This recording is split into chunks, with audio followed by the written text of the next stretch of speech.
Iran ഒരു വലിയ ആക്രമണം ഇസ്രയേലിന്റെ മൊസാഡിനെതിരെ ചെയ്തിരിക്കുന്നു. ഈ ഒരു ആക്രമണത്തിൽ ഏകദേശം 12 മൊസാഡ് സ്പൈ ഏജന്റ്സ് മരണപ്പെട്ടിട്ടുണ്ടാകുമെന്ന വലിയൊരു ഇൻഫർമേഷൻ പുറത്തു വന്നിട്ടുണ്ട്. മാത്രമല്ല, ഇറാന്റെ ഈ ഒരു ആക്രമണം നടന്നിരിക്കുന്നത് ഇറാഖിലുള്ള സ്പൈ ഹെഡ്ക്വാർട്ടേഴ്സിനെതിരെയാണ്. കഴിഞ്ഞ ദിവസം നടന്ന ഈ ഒരു ആക്രമണം ആഗോളതലത്തിൽ വലിയ ചർച്ചാ വിഷയമായി മാറിയിട്ടുണ്ട്.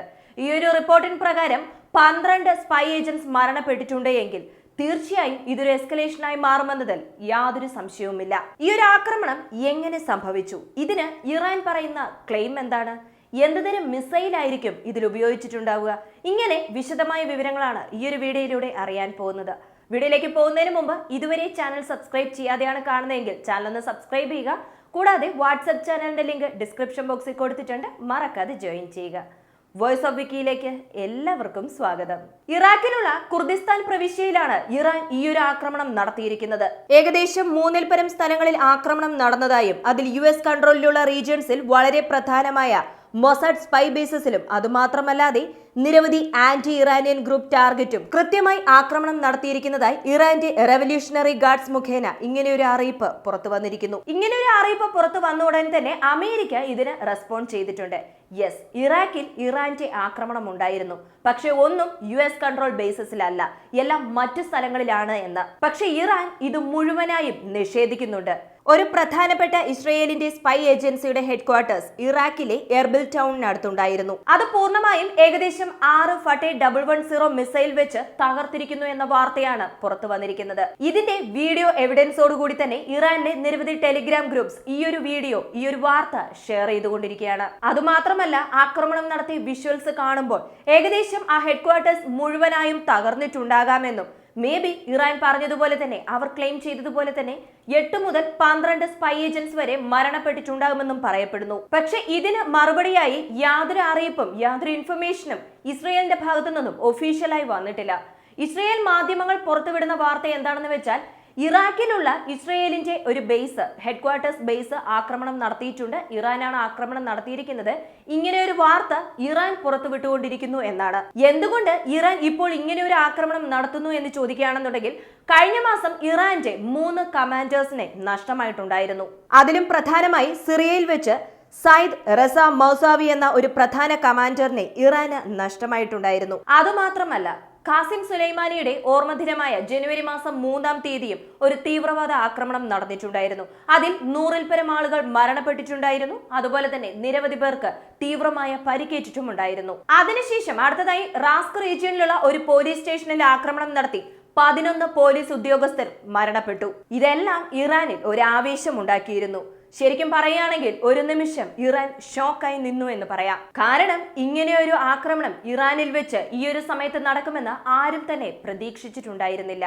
സോ ഈ ഒരു സംഭവത്തിന് തിരിച്ചടിയായും മാത്രമല്ല, റീസെന്റ് ആയി ഇസ്രയേൽ ഹമാസ് പ്രശ്നത്തിൽ ഹിസ്ബുള്ള കമാൻഡർ കൊല്ലപ്പെട്ടിട്ടുണ്ടായിരുന്നു, അതിനുവേണ്ടിയും അതുമാത്രമല്ലാതെ ലെബനനിലും ഇവർക്കെതിരായ ആക്രമണം ശക്തമായി ഇസ്രയേൽ ചെയ്തുകൊണ്ടിരിക്കുന്നതിനും മറുപടിയായി, ഇതെല്ലാത്തിനും മറുപടിയായി അമേരിക്കയ്ക്കും ഇസ്രയേലിനും ഒരു പാഠം പഠിപ്പിക്കണമെന്നും പറഞ്ഞ് ഒരു വലിയ ബാലിസ്റ്റിക് മിസൈൽ അറ്റാക്ക് നടത്തിയിരിക്കുന്നുവെന്നാണ് പറയപ്പെടുന്നത്. ഒരു ഭാഗത്ത് ഹൂതീസ് അവരുടെ ടെൻഷൻസ് അധികമാക്കിക്കൊണ്ടിരിക്കുന്ന ഈ ഒരു സമയത്ത് മറ്റൊരു ഭാഗത്ത് ഇറാൻ ഇസ്രയേലിനെതിരെ വലിയൊരു ആക്രമണം നടത്തിയിരിക്കുന്നു. ഇതുവരെ ഈ ഒരു വാർത്ത ഇസ്രയേലിൽ നിന്നും ഒഫീഷ്യലായി കൺഫേം ചെയ്തിട്ടില്ല, എത്ര പേർ മരണപ്പെട്ടിട്ടുണ്ട്, എത്ര പേർ സ്പൈ നെറ്റ്വർക്കുമായി ബന്ധപ്പെട്ടവർ മരണപ്പെട്ടിട്ടുണ്ട് എന്നൊക്കെ. ഇറാൻ ഇങ്ങനെ ഒരു ആക്രമണം നടത്തിയത് തീർച്ചയായും അതൊരു എസ്കലേഷനായി തന്നെ മാറാം.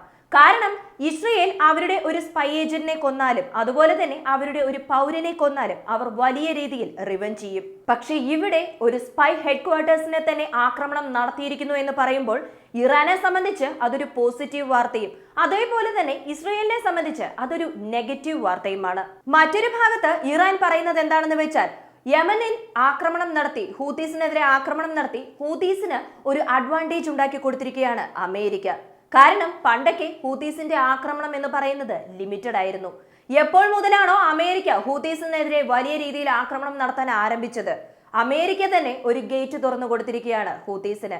ഏത് കപ്പൽ വേണമെങ്കിലും ആക്രമിക്കാം, ഏത് സാഹചര്യത്തിലും ആക്രമിക്കാം എന്ന രീതിയിൽ. അതുമാത്രമല്ല, ഹൂതീസും പറയുന്നുണ്ട്, ഞങ്ങൾ എല്ലാ യുദ്ധക്കപ്പലുകളും ആക്രമിക്കാറില്ല, ഇസ്രയേലിന് അനുകൂലമായി പോകുന്ന, ഇസ്രയേലിന് ആവശ്യമുള്ള കപ്പലുകൾ മാത്രമാണ്, യുദ്ധക്കപ്പലുകൾ മാത്രമാണ് ഞങ്ങൾ ആക്രമണം നടത്തുന്നത് എന്ന് ഹൂതീസും പറഞ്ഞിട്ടുണ്ടായിരുന്നു.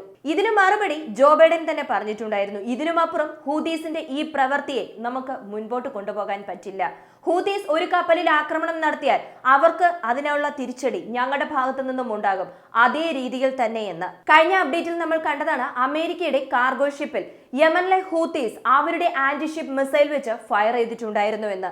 അതേപോലെ തന്നെ അമേരിക്കയുടെ ഡ്രൈ കണ്ടെയ്നർ ഷിപ്പിലും ആക്രമണം നടത്തി മുഴുവനായും കത്തിച്ചിരുന്നു. ഈ ഒരു ആക്രമണവുമായി ബന്ധപ്പെട്ട് അമേരിക്ക എങ്ങനെയായിരിക്കും റിയാക്ട് ചെയ്യുന്നത്?